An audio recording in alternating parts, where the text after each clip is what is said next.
Coming to you live from our headquarters in Auckland Park, this is Prime News on SABC 3. Here are the top stories making headlines this evening. We're not getting anywhere like this. I'm trying to answer the question and I'm being interrupted again. Yeah, so you confirm that that message was yours? Yeah. No, Chairman, I did not threaten him. Private investigator Paul Sullivan has denied threatening Cedric Nkabinde, the Chief of Staff to Police Minister Senzo Mchunu, who's currently on special leave. Meanwhile, the Mandela Commission has heard that accountability over the Blue Lights saga, which saw the private fleet of alleged cartel member Vusimuzi Mandela security firm registered under the city and fitted with blue lights, is imminent.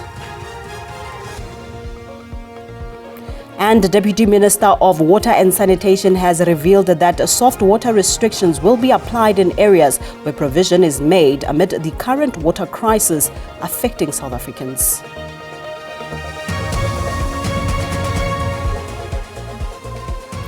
At the back of those headlines, it has just gone 8 o'clock. This is Prime News on 3. Good evening and a warm welcome.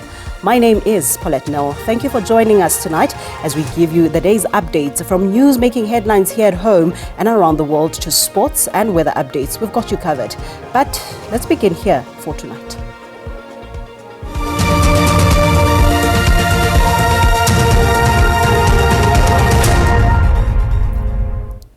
Private investigator Paul Sullivan has denied threatening Cedric Nkabinde, the Chief of Staff to Police Minister Senzo Mchunu, who's currently on special leave.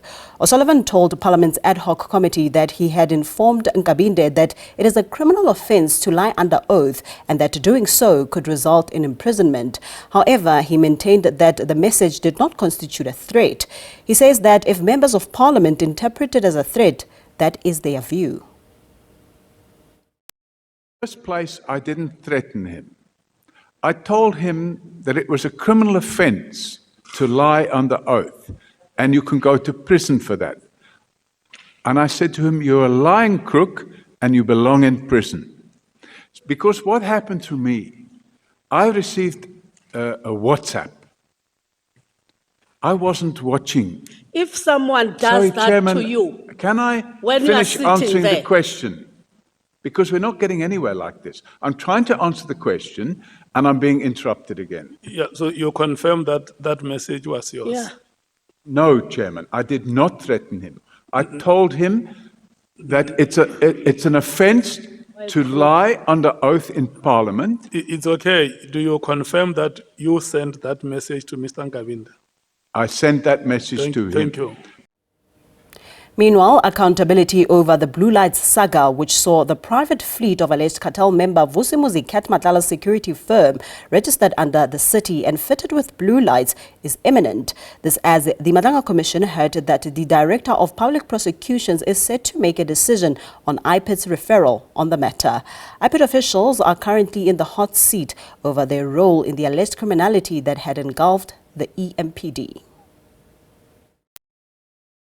Suspended Deputy EMPD Police Chief Julius Mkhwanazi's alleged unlawful parallel structure of alleged criminality in the city of Ekurhuleni may soon face the long arm of justice on the Blue Lights saga. This as a decision from the Director of Public Prosecutions on the matter is imminent.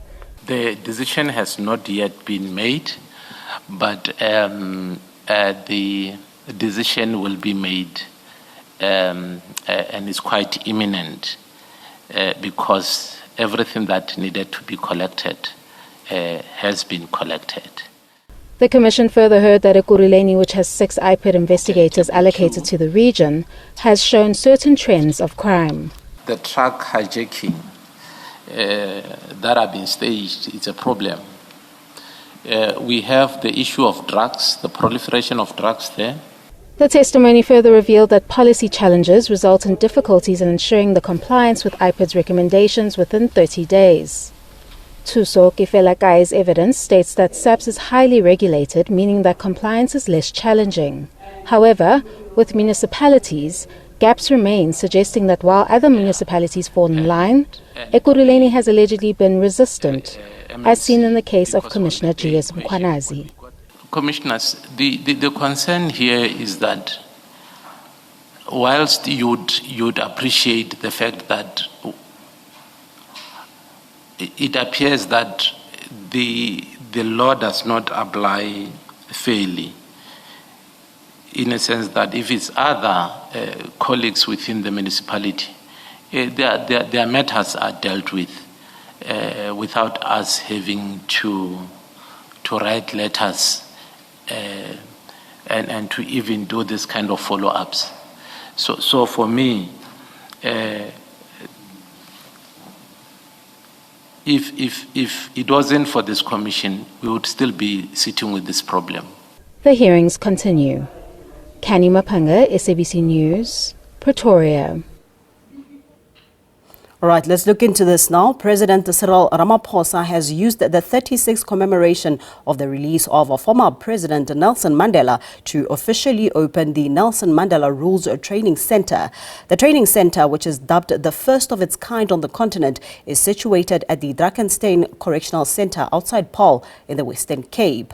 This is where Madiba spent his last years in prison and was released there on 11th of February in 1990 at the then Victor Festa prison,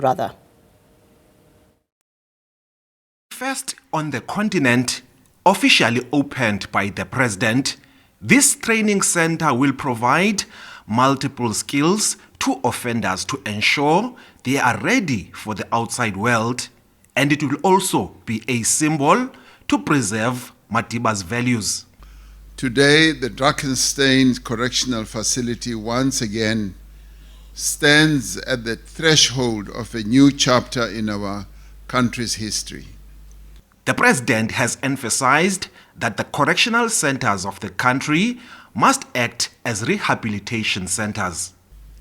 Madiba believed that offenders are deserving of dignity, of respect, and humane treatment, and that justice is not measured by how harshly we punish, but how faithfully we uphold the concept of human dignity, even in the most difficult circumstances.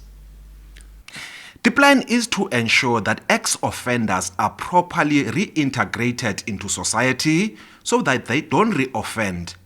By putting offenders to work in productive, structured programs, we reduce costs, build self-sufficiency, and contribute to a government that is demonstrably at work. Ulelani Philip, SABC News, in Paarl, in the Poland. In other news, Deputy Minister of Water and Sanitation David Mahlobo has revealed that soft water restrictions will be applied in areas where provision is made amid the current water crisis affecting South Africans. Mahlobo says that these restrictions will affect Tshwane, Ekurhuleni and certain parts of Mpumalanga. Speaking following an oversight visit to Emerentia where he was joined by the Gauteng Premier and other officials, he indicated that the water system in Gauteng remains largely vulnerable.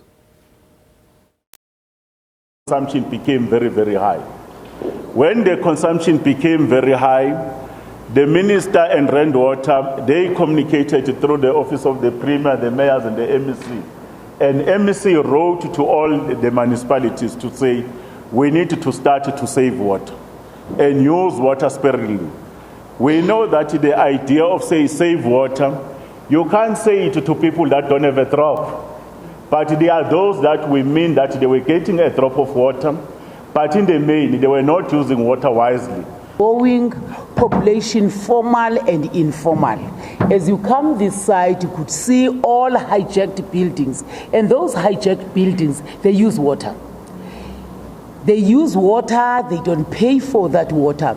The ailing infrastructure, water infrastructure, is a concern. And all what is happening now is that the system of water is overstrained, and any system that gets overstrained, it collapses. So it is not a deliberate move not to give people of Gauteng water.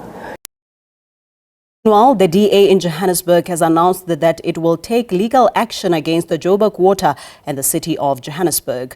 DA Johannesburg mayoral candidate Helen Zille made the declaration during a media briefing in Bruma, east of Johannesburg, earlier today. Frustrated Johannesburg residents, including communities in Melville, Brixton and Parktown West, have taken to the streets as the city's water crisis deepens, with many now approaching a month without an interrupted supply. In Johannesburg is going to take Joburg Water and the City of Johannesburg to court. We've been consulting with our lawyers since last year. They've been reading every document that we can provide for them on the water crisis, and they have looked at the water plan, the water recovery plan that was adopted by the Johannesburg Council 2 years ago, and they say we have a clear case to go to the court. The first point is that water is an absolute constitutional right. It is not a right, it's not a nice to have, it's a right that a local government must make sure that every one of its citizens realizes. After a short breather, Parliament says it has budgeted 7 million rand for this year's State of the Nation address. More on this when we return.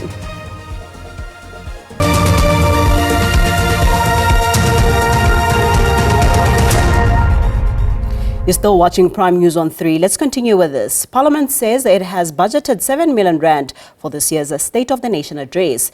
This is significantly less than the 15.5 million rand that was budgeted for last year's SONA. The presiding officers of the institution briefed the media about its preparations for hosting this prestigious event. Is set for this year's State of the Nation address on Thursday. The three arms of state, the judiciary, the executive and the legislature, will be under one roof. There are also other invited guests that will attend, which include heads of Chapter 9 institutions. We have received confirmation from President Kgalema. He has said he's coming. President Zuma has said he's coming. President Mbeki has apologized. So we will wait, and as soon as we know, maybe before tomorrow, we can appraise you. But if we don't, we all will be surprised about who comes tomorrow. The institution says the budget for this year's SONA is significantly less compared to last year's budget of 15.5 million rand.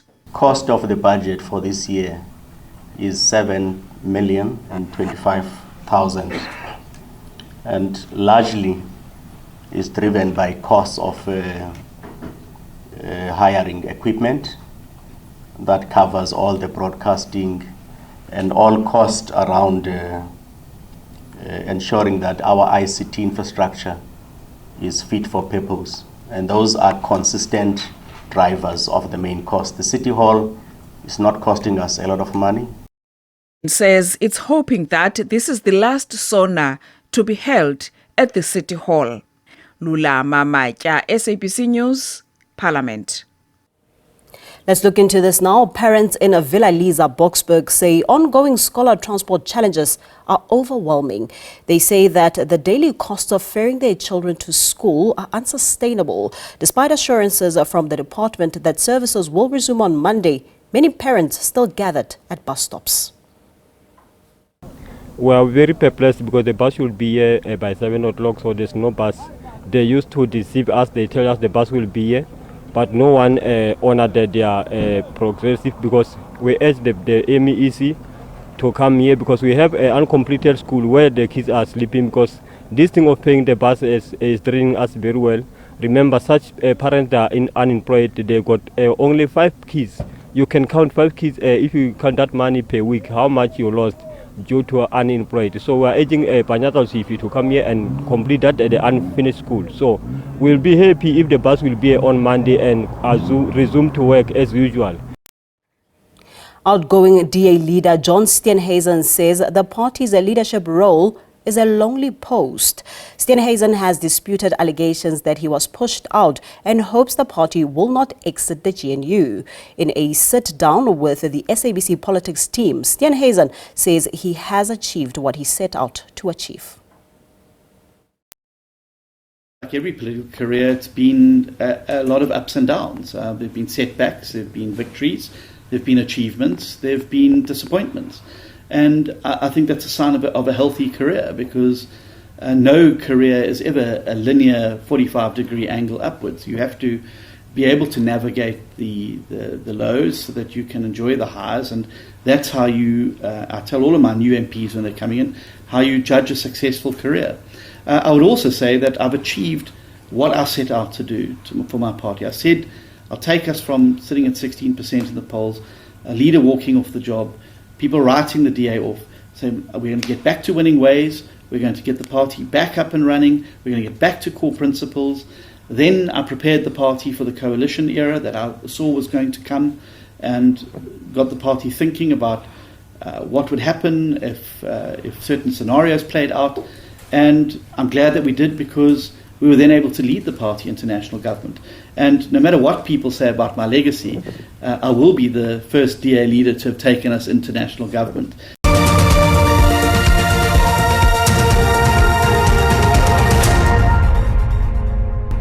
Welcome back. In news further afield, U.S. President Donald Trump is set to meet Israeli Prime Minister Benjamin Netanyahu in Washington today, with Iran nuclear program expected to top the agenda. Netanyahu says he will press for tougher conditions in any future deal with Tehran. Israeli Prime Minister Benjamin Netanyahu departed for Washington on Tuesday, saying negotiations with Iran will be the primary focus of his meeting with President Donald Trump. Netanyahu says he will present what he calls key principles for any renewed nuclear agreement, including broader limits that go beyond uranium enrichment. He is expected to urge the United States to address Iran's ballistic missile program and its support for regional proxy groups. Tehran, however, maintains that its missile program is a non-negotiable. In others, the United States says it will send 200 troops to Nigeria to help the country's fight against insurgency. It comes amid repeated claims by the Trump administration that Nigeria is unable to stop the killing of Christians in the country. The US is stepping up its global counter-terrorism efforts. News that it now plans to send 200 US military personnel to Nigeria. They'll be there on the ground with the aim of training up the Nigerian military to better fight militant groups in the country. Washington already has a small contingent of US forces in the West African country. They've been helping to identify potential terrorist targets. But the additional 200 troops significantly ramps up US ambitions in the country. We're told that the new US soldiers will be spread out across Nigeria, providing training and offering technical expertise. Time now to check in with the weather desk for the latest update in terms of weather conditions across various parts of the country. For that full picture and details, it's over to the weather desk.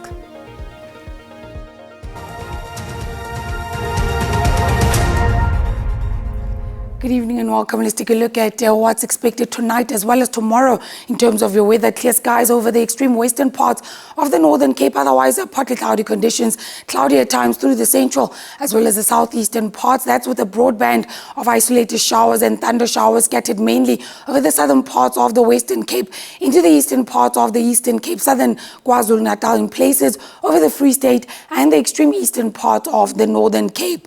Now tomorrow expecting clearance over the western parts of the country, otherwise still expecting partly cloudy to cloudy conditions with isolated showers and thunder showers scattered over the southern parts of the country into the central, southeastern and the eastern interior. Now for this evening, South African Weather Service warning of severe thunderstorms. That's over the southeastern parts of the Eastern Cape into southern KwaZulu-Natal, the Free State and the southeastern corner of the Northern Cape. Tomorrow that warning stretching to include the western parts of the northwest and and in places over Mpumalanga. So those storms possibly resulting in heavy downpours of rain, strong damaging winds, large amounts of small hail or excessive lightning. High fire danger conditions over the central and northern parts of the Northern Cape.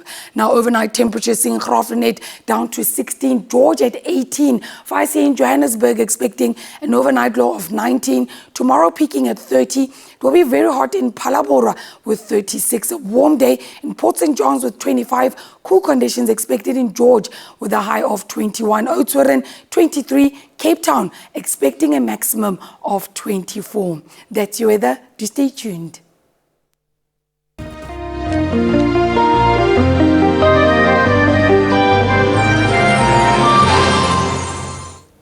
And that concludes our time together this evening. Much gratitude for joining us. Until next time, have yourselves a good night.